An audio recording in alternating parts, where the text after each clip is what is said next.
Morning. It's a pleasure and a joy to be here with you this morning, and it's so good to see so many of those of our number who have been out due to COVID-19 to get over that time of quarantining, to get healthy, to get healed, and to be back here with us this morning. Praise God for that. We're so thankful and so grateful for this opportunity to meet. We're so thankful for the wisdom of the elders and the opportunity to meet and the ability to continue to practice social distancing, yet come together on the first day of the week.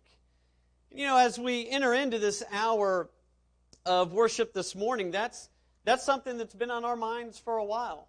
This whole COVID-19 situation, you had it really kind of starting off back in March where we had the initial shutdowns, and we weren't here, and it was just Harry and I preaching sermons and doing those sorts of things, and then it seemed like we were coming out of it, right? And then all at once it's starting to hit once again, the numbers creeping up and increasing as far as cases, and you know, along with that, all along has been the shutdowns and the ordinances that have come along with COVID-19 and the stress that puts on each individual.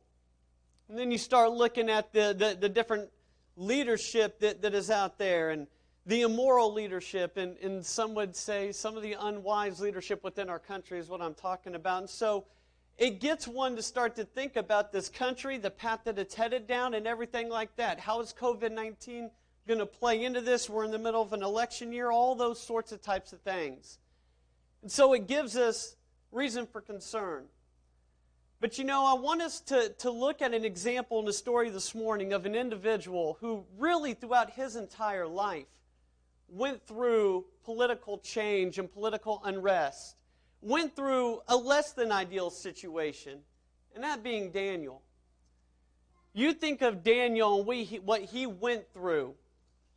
We're going to get to in a minute Daniel 6, where we're going to get our lesson this morning.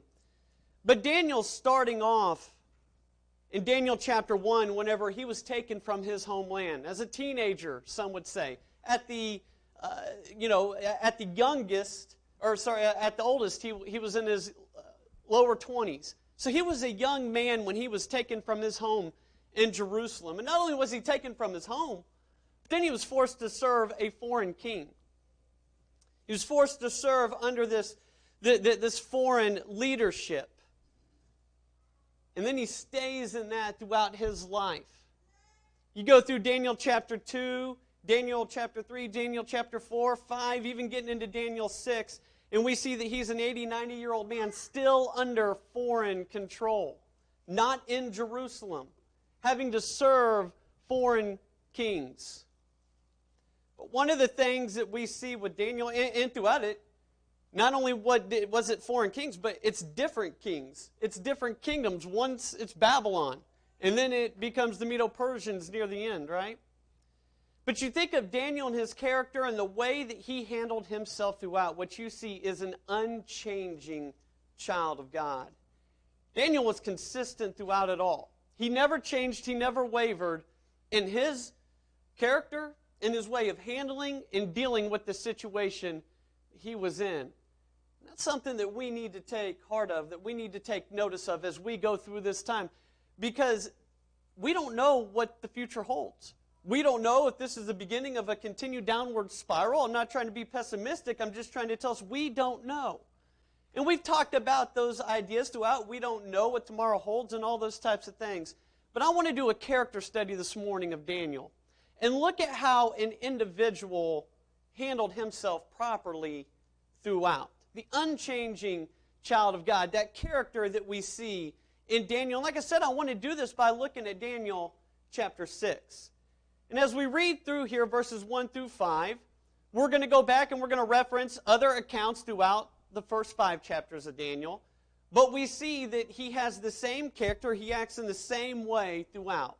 Now, if you remember Daniel chapter 6, it's a chapter that we talk about regularly. A lot of times it's talked about back in little kids' Bible classes with Daniel in the lion's den, and the courage that he had, and the fact that God was with him through that. And so God's going to be with us. And so we recognize that. But I want to look at Daniel's character at the beginning of this story, before he even gets thrown in the lion's den, leading up to that. We read here in in chapter 6, verse 1, it pleased Darius to set over the kingdom 120 satraps, to be over the whole kingdom. Over these 3 governors, of whom Daniel was one, that the satraps might give an account to them, so that the king would suffer no loss. Then this Daniel distinguished himself above the governors and satraps, because an excellent spirit was in him. And the king gave thought to setting him over the whole realm. So the governors and satraps sought to find some charge against Daniel concerning the kingdom, but they could find no charge or fault, because he was faithful, nor was there any error or fault found in him. Then these men said, we shall not find any charge against this Daniel, unless we find it against him concerning the law of his God. And so we see from that point forward that those other governors, that those other ones in power, that they come up with a law to be able to go to put Daniel against his God. And that ultimately ends up with him being thrown in the lion's den. But here in the beginning, we see this unchanging character of Daniel. We see some things pointed out here in verses 1 through 5. I first want us to recognize in verse 3 that we read there was an excellent spirit in him. We read that this Daniel distinguished himself above the governors and the satraps. Remember, the king had set these governors and these satraps in various positions, but Daniel was one who distinguished himself above all. Why? Why did he distinguish himself above all? He did so because an excellent spirit was in him. And as a result of this, the king gave thought to setting him over the whole realm. So there was this excellent spirit that was in Daniel. And again, you got to keep this in mind in the context of what Daniel's living in. He's not living in his homeland under the rule of a Jewish king or anything like that. He is serving a foreign king. He is under that role in a different realm, in a different area. And this is a different one than he was even first taken captive with Babylon. So there was this excellent spirit that was in him. Now, there are those who look at that and might take that to say that means that God was in him, and there is no doubt that God was working in him in a way, okay? We see that throughout the book of Daniel, that he has the ability to interpret the dreams, even tell the dream of Nebuchadnezzar, and then interpret and all those types of things. But I don't think that this is referencing that, the ability to interpret dreams or anything like that. I believe what this is talking about is Daniel had an excellent spirit in the sense that he had a mindset, a disposition, or the proper temper. That's what Vine says.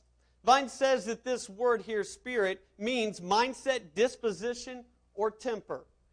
In other words, what Daniel had was he controlled himself. He knew how to handle himself. Daniel chose to have that spirit in him regardless of the circumstance, to be that consistent individual, never getting too high, never getting too low. And we see that throughout. We see in Daniel chapter 1, as we referenced earlier, when he was taken from his homeland and forced to serve.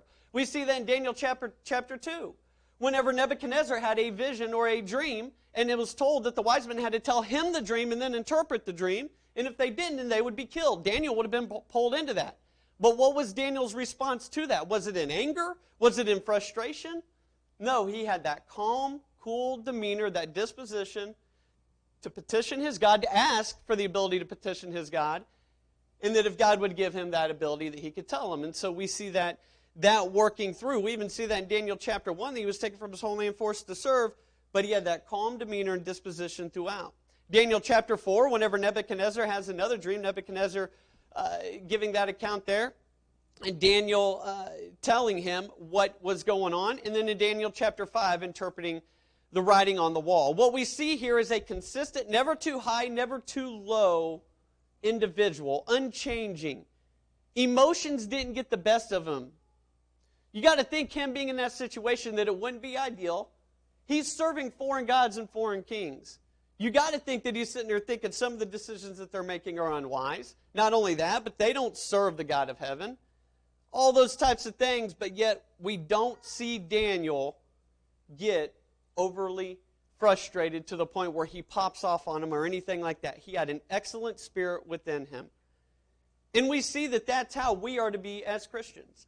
Titus chapter 1, verses 7 through 8, it's talking about elders here. and the qualities and character traits that they're supposed to have. But no doubt this applies to us as well. Applies to all Christians. For a bishop must be blameless, a steward of God, not self-willed, pay attention here, not quick-tempered, not given to wine, not violent, not greedy for money, but hospitable, a lover of what is good, sober-minded, just, holy, self-controlled. He's not to be quick-tempered. He's not to allow the situation to get the best of him, but he's to be controlled. And that's what we see in 1 Corinthians 9:25. Here, whenever we see Paul writing and equating himself in those who are Christians to an athlete, one who is temperate in all things, we read in verse 25, and everyone who competes for a prize is temperate in all things. Now, they do it to obtain a perishable crown, but we for an imperishable crown. We are to be temperate, meaning we are to have self-control in all things, in every situation, no matter what happens. There is supposed to be that excellent spirit, that calm demeanor that is within us. And that is something that we choose. That is something that Daniel chose. Now, no doubt that Daniel was one, as we'll get into, who conformed his life to the Word of God. That by doing that, it allowed him and helped him to have this calm demeanor, this excellent spirit. But it is in that sense that he has it. You know, you think about Daniel, why was Daniel able to have that? Despite of the situation, and again, it might be hard for us to fathom, but you got to think about where he is. Here in Daniel 6 and throughout his life. Taken from his homeland and forced to serve foreign gods. And I've said that, I'm going to keep saying it. Or not forced to serve foreign gods, let me back that up. Forced to serve foreign kings, right? Be under the servitude of them. And whenever he does that, we see him have this proper mindset, this proper disposition. One might ask, or one might say, why? Why does he have that? How does he have that? I mean, I see what we're going through, and it's so hard to have that disposition. Everything that I've known seems to be crumbling. This country is going so far in the opposite direction of what it was founded upon, and all these types of things. How am I supposed to still continue to have this excellent spirit, this excellent disposition or mindset or temper? How am I supposed to stay calm through all of this? I believe Daniel recognized what we see in Psalm 46. In Psalm 46, we read, "Be still and know that I am God. I will be exalted among the nations. I will be exalted in the earth." Daniel recognized this. He recognized that regardless of who was the earthly power, whatever nation was in control, that they were still subject to God and that God was in control. And so regardless of the way things went, he knew that God was in control. He was to be still and know that He is God, know that He is in control. Understand that. And if we put that proper mindset and have that mindset within us, it's going to help us to have this excellent spirit, this excellent disposition, regardless of the way things are going. Does that mean that we're not going to be happy, or that we are going to be happy with the way things go? Absolutely not. That means the way that we handle ourselves and the way that we act in accordance with the way things are going is going to be different. So we need to look at ourselves and make the application. Given the situation and given the way things are going and the way things might end up going, we don't know the path that it's going to go down. How do we act to political issues? What about various issues at work, school, the organization or club that we are a part of? The decisions that are made. Do we get extremely frustrated and pop off and mad? Do we take to social media and react to these things in a way that whenever the world sees it, when the world looks at it, they would not think at all that we are Christians? Are we throwing those things out on social media? Are we making those comments to individual in anger and in rage? Or do we have that excellent spirit within us that Daniel had? That regardless of what decisions are made or what's going on, we are going to have that mindset, that disposition, that proper temper, be in control of ourselves. Are we allowing the things that are happening to control us? Something that we need to think about. Something that Daniel had. And as a result of it, understand what happened. Because he had that excellent spirit, the king recognized that. It distinguished him from all the other wise men. Why? Because everyone else lets their temper and their disposition, they let this situation get the best of them. Daniel did not. Daniel was an individual who was consistent throughout. And again, it's not here just in Daniel 6. We saw that in Daniel 1, Daniel 2, Daniel 4, and Daniel 5. Every situation, every time that something came up and he was called upon, we see the proper reaction from Daniel. We've got to ask ourselves, do we have that? The unchanging child of God. It's easy to have an excellent spirit when things are going well. But what about when things aren't going your way? It's easy for people to have that proper mindset or disposition and be seemingly calm and cool and everything's going great because it is. What about whenever it's not? What about when things aren't going your way? Do you continue to have the proper reaction to the various things that come up? Tell you what else Daniel was. We read that Daniel was faithful in verse 4. So not only did he have this excellent spirit that caused the king to set him, to consider and think about setting him over the whole realm, but in verse 4, the governors and the satraps, they noticed this. They saw that, and there was jealousy towards Daniel as a result of the way that he continued to handle himself. And because of that, the king was thinking about setting him over the whole realm. So they're jealous of that. And then Daniel, and so what do? They're going to try to find something concerning the kingdom. They're going to try to find something against Daniel. But what was their conclusion? So Daniel has this excellent spirit, this excellent mindset or disposition. He's handling himself properly in every situation that he comes across.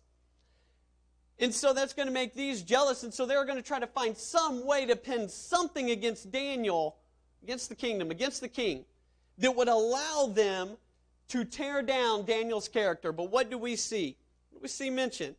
But they could find no charge or fault. Why? Because he was faithful, nor was there any error or fault found in him.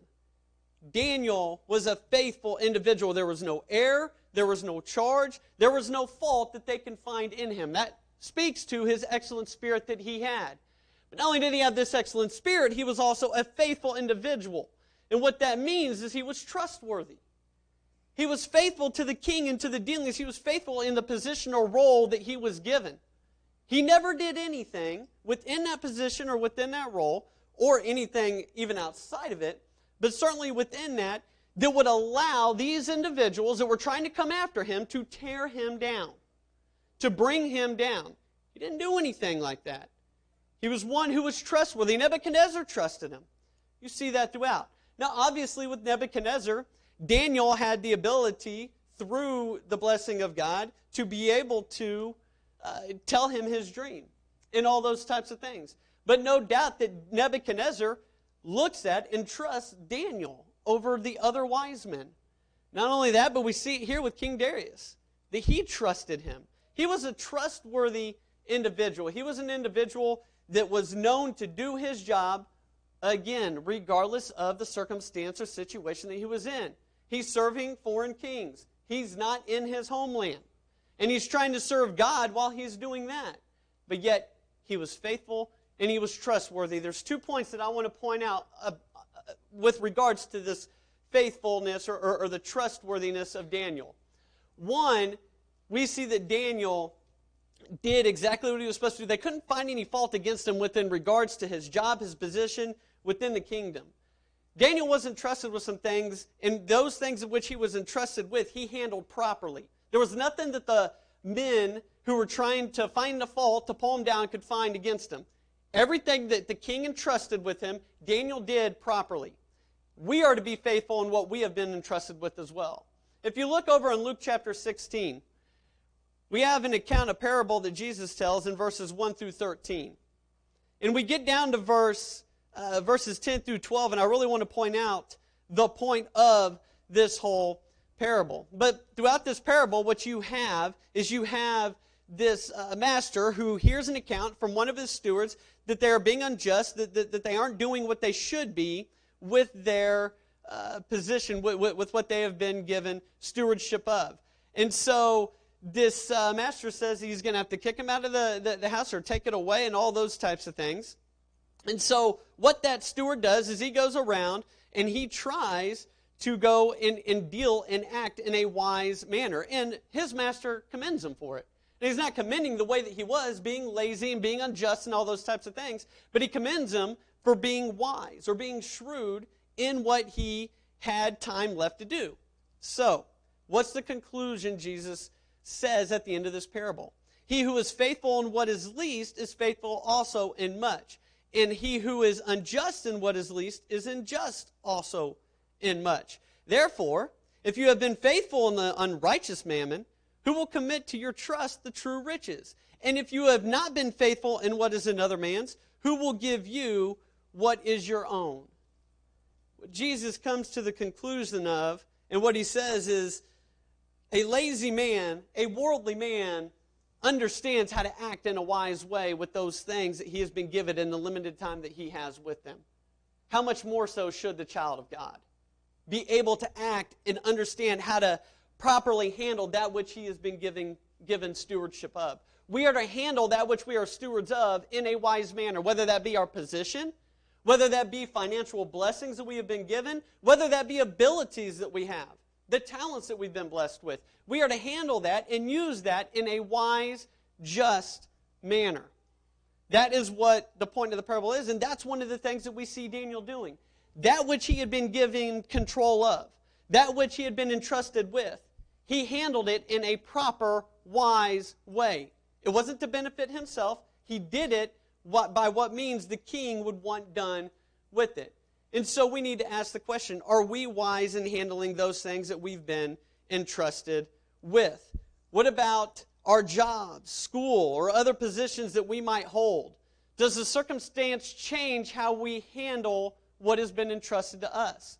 Again, it kind of goes back to the last point. It's extremely easy to handle what's been entrusted to you whenever things are going well. But what about when things aren't going well?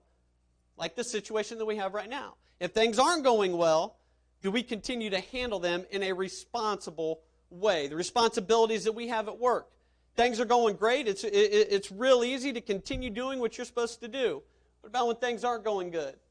Do you continue to do what you're supposed to do? What your boss, what your employer has entrusted you with? Remember who entrusted you with that in the beginning. Where that blessing comes from is God. Are you handling yourself right there? What about the blessings we have been given? Like I said, the financial blessings. Whenever times are going good, it might be extremely easy to handle those right. What about whenever times aren't going good?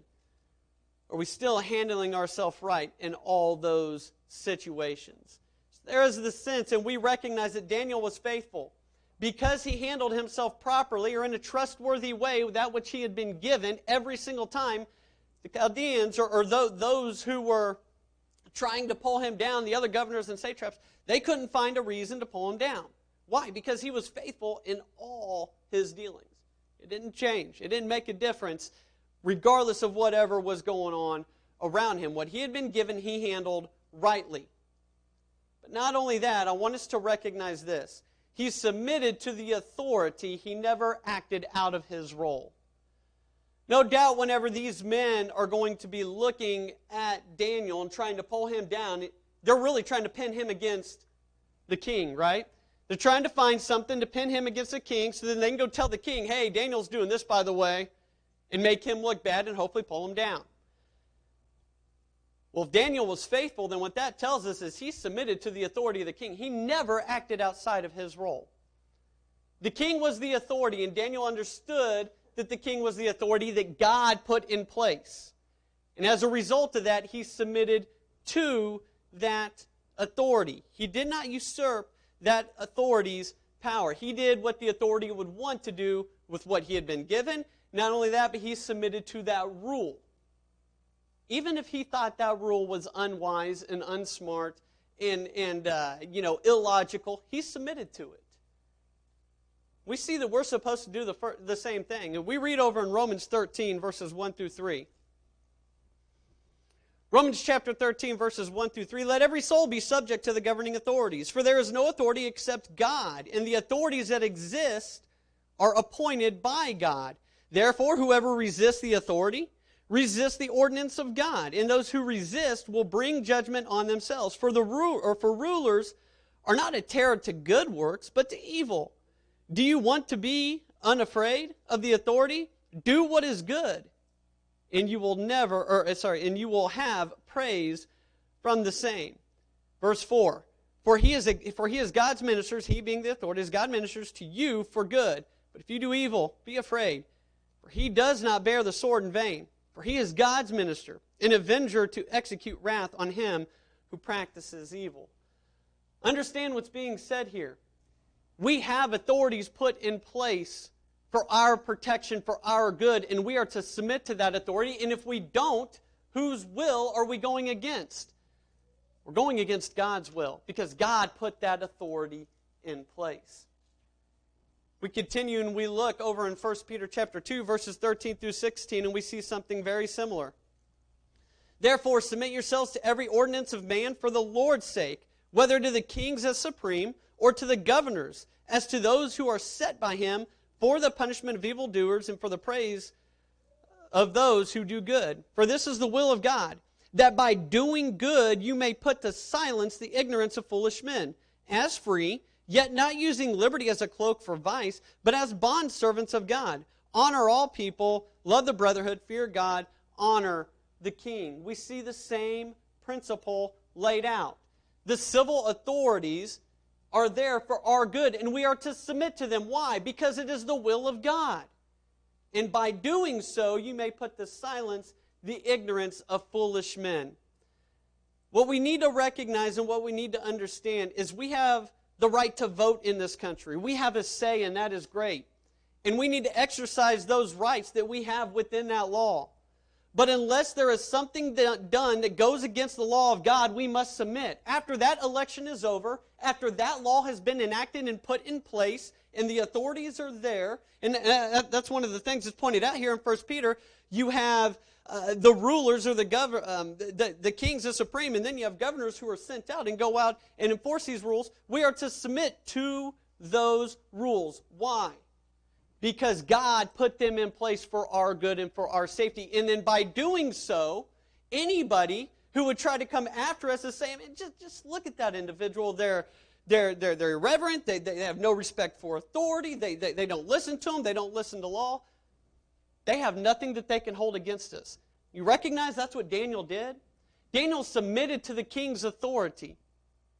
And because of that, the men who tried to find something against him and the king couldn't find anything to pull him down. Why? Because Daniel submitted to that authority.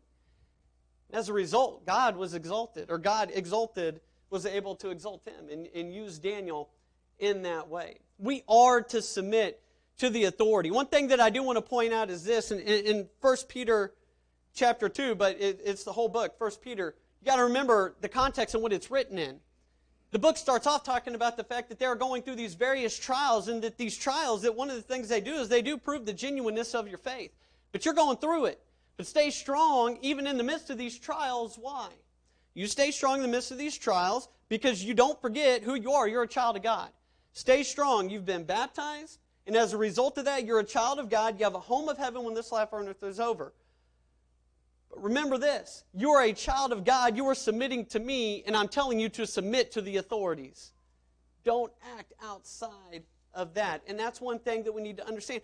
We look at this book, and we need to understand the persecutions that they were going through. You know, we might look at our situation in day and time and think, yeah, but I mean, what we're going through, and just I've had conversations with people that say, but the control, they're trying to do all these different things, and look, I hear you.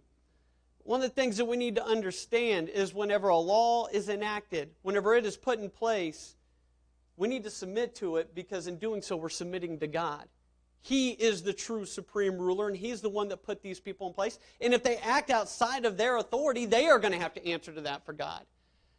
But if we act outside of authority, if we go beyond and defy the civil authority, then we are acting outside of what God tells us to do as well. Regardless of how dumb, unwise, illogical a law might seem, if we don't submit, we are not submitting to God, and we need to keep that in mind.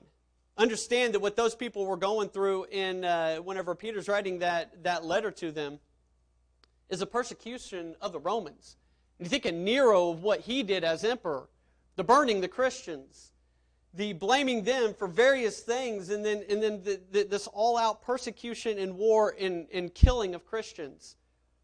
It is in that context that Peter wrote this book, that we are to submit to that authority. But I do want us to understand this. We are to submit to those civil authorities, and in doing so, we prove ourselves faithful to the kings that God has put in place. But Daniel was also obedient to God. And that's what we need to understand that context in. We get to verse 5. So Daniel was faithful to the king. He was faithful. He submitted to his authority. Whatever law, whatever thing he put out there, he submitted to, except whenever that law went against the law of God. And that's what we see happening in verse 5. So these men, these governors, these satraps, they can't find anything for Daniel concerning the laws the king might have currently in place. And so what did they say? The men answered and said, "We shall not find any charge against this Daniel unless we find it against him concerning the law of his God." They knew that Daniel was faithful and he was going to submit because God told him to submit. They knew that Daniel did that, and they couldn't find anything against him, so they had to come up with a law that would pin Daniel against his God. And they knew Daniel's faithfulness and his obedience to God above all else. And in doing so, he was going to go against that law. And so that's what they did. And he did that. He went against it. Daniel did what we see stated here in Acts, the 5th chapter, verse 9. Where we read Peter and the other apostles answering those who were coming after them, saying, "Did we not tell you not to teach and not to preach? Did we not tell you to talk about and fill Jerusalem with your doctrine that you have?" And their response to this was, "We ought to obey God rather than men." Yes, we submit to those authorities, but if those authorities have us breaking a law or a command of God, we submit and we obey God rather than men. And understand this. Understand that it is breaking a law. Breaking a law in the sense of breaking a command of God. We see Daniel being an example of this in Daniel chapter 1, verse 8. Where we read over there that Daniel purposed in his heart that he would not defile himself with the portions of the king's delicacies, nor with the wine which he drank. Therefore, he requested the chief of the eunuchs that he might not defile himself. Why would Daniel not partake of the king's delicacies? Because in doing so, it would have defiled Daniel. It would have pinned him against a command of God, so he didn't do it. Then we get over here to Daniel 6. This law is enacted that you can't pray to any god for 30 days. The only one that you can petition or that you can pray to is the king himself. Well, Daniel continued to pray anyways. He continued to pray to God because he knew that that was a command that he was supposed to do, and he wasn't supposed to petition any other man or any other god or anything like that. And we see here in verse 10, now Daniel knew that the writing was signed. That's important to note. Daniel knew that the writing was signed from the standpoint of he knew that the law was written. He didn't go and just pray not knowing that there was this law. He knew that it was signed. Yet what did he do? He went home, and in his upper room, with his windows open toward Jerusalem, he knelt down on his knee 3 times that day and prayed and gave thanks before his God. That's what he did. Why? Because that was a command that God gave, and he was not going to break that command and petition any other man. We need to understand that. We need to understand, as we read in Matthew 10, 27 through 30, whatever I tell you, this is Jesus speaking here, whatever I tell you in the dark, speak in the light. And whatever you hear in the ear, preach on the housetops. And do not fear those who kill the body, but cannot kill the soul, but rather fear him who is able to destroy both the soul and body in hell. Are not 2 sparrows sold for a copper coin, and not one of them falls to the ground apart from your Father's will? But the very hairs on your head are all numbered. Do not fear, therefore, you are more valuable than many sparrows. Understand the context and what's being said here. You back up to the beginning of chapter 10, and Jesus is commanding his apostles to go out and to teach and preach. And he tells them, there are going to be those that hate you, and they're not going to want this message taught. And what he's telling them is, you do it anyways. So, what is it? It's a matter of command that God gives. We're to fear God and do as he commands. And I want to lay this out, and I want us to understand this. Daniel was obedient to the civil authority, and these guys were obedient to the civil authority to the point that it caused him to disobey God. We are to be obedient to the commands of God. There are things that are left up in the realm of liberty and that are matters of indifference to God. And those are not what we are talking about here. I need to make that clear. You need to understand that.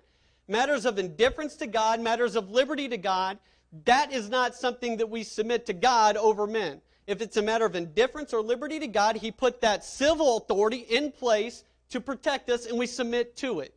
A prime example, although we don't have to in this assembly because it was given in the ordinances, we don't have to wear a mask in here according to those rules. But if it's required, like I know some states are, and I know back where I'm from, it's required in that county, in that city, that they wear masks at services. You comply with that authority because they put it in place. That's a matter of indifference to God. But the moment that it becomes a matter of command from God, that is whenever we stand our ground. That's what Daniel did. That's what these men did. And that's what we need to understand. We need to understand and recognize the difference. Daniel was an unchanging child of God. He was one that submitted to that authority. Those who submit to those, we are to submit to those of authority. But if that command is, but if we're giving something that is to break a command that we are required to disobey, we must stand as Daniel did. I want you to recognize the unchanging child of God and how Daniel handled himself. Daniel handled himself because he had an excellent spirit. He had that proper mindset, that proper disposition, that regardless if it's me being in Jerusalem, me being under Babylonian captivity with Nebuchadnezzar, being under, and you think about the various kings that he would have been under and how unwise. The unwise decisions, illogical decisions, the immoral decisions they were making. Unless it pinned Daniel or others against God, he was to submit to that rule and to that authority, and he did. He had that excellent spirit in him. He was faithful, but above all, he was obedient to God, and that's how we are to be. The child of God is consistent and unchanging regardless of what happens around them. The reason why they are is because they focus on eternity. They understand that God is in control. And as we read in Psalm 46, verse 10, we are to be still and know that God is in control. Regardless of who our president is, regardless of who our congresswoman or man is, regardless of the rules that are put into place, understand that God is in control. And unless that law forces you to go against a command of God, then we are to submit to that authority. And in doing so, as we read in Peter, in doing so, those who try to pin us against others, those who are ignorant and who are foolish, they are not going to have anything that they can hold against us. Because we are those who submit to and obey the authority up until the point that it goes against our God and His commands. We understand this and we're able to do this because we're focused on eternity. We understand that this world is not our home. And regardless, as much as we love this country, as much as we love our freedoms, we understand that home of heaven is for eternity. And that's what I'm going to focus on, and I'm going to submit to what God wants me to submit to. I'm going to submit to Him and submit to whoever He tells me to submit to. We need to understand that. The unchanging character, the unchanging child of God that Daniel was, is a great example for us in a situation that is not ideal, in a situation that we don't want to be in, and we need to take that and make application to our life, especially given the situation that we're in and as we continue on throughout this year.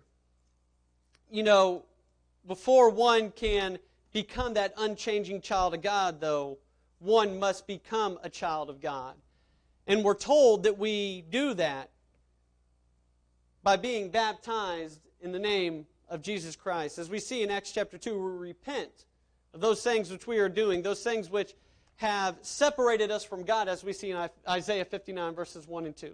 We repent of those things, we turn from them, and we're baptized into Jesus Christ. Until we do that, you're not a child of God.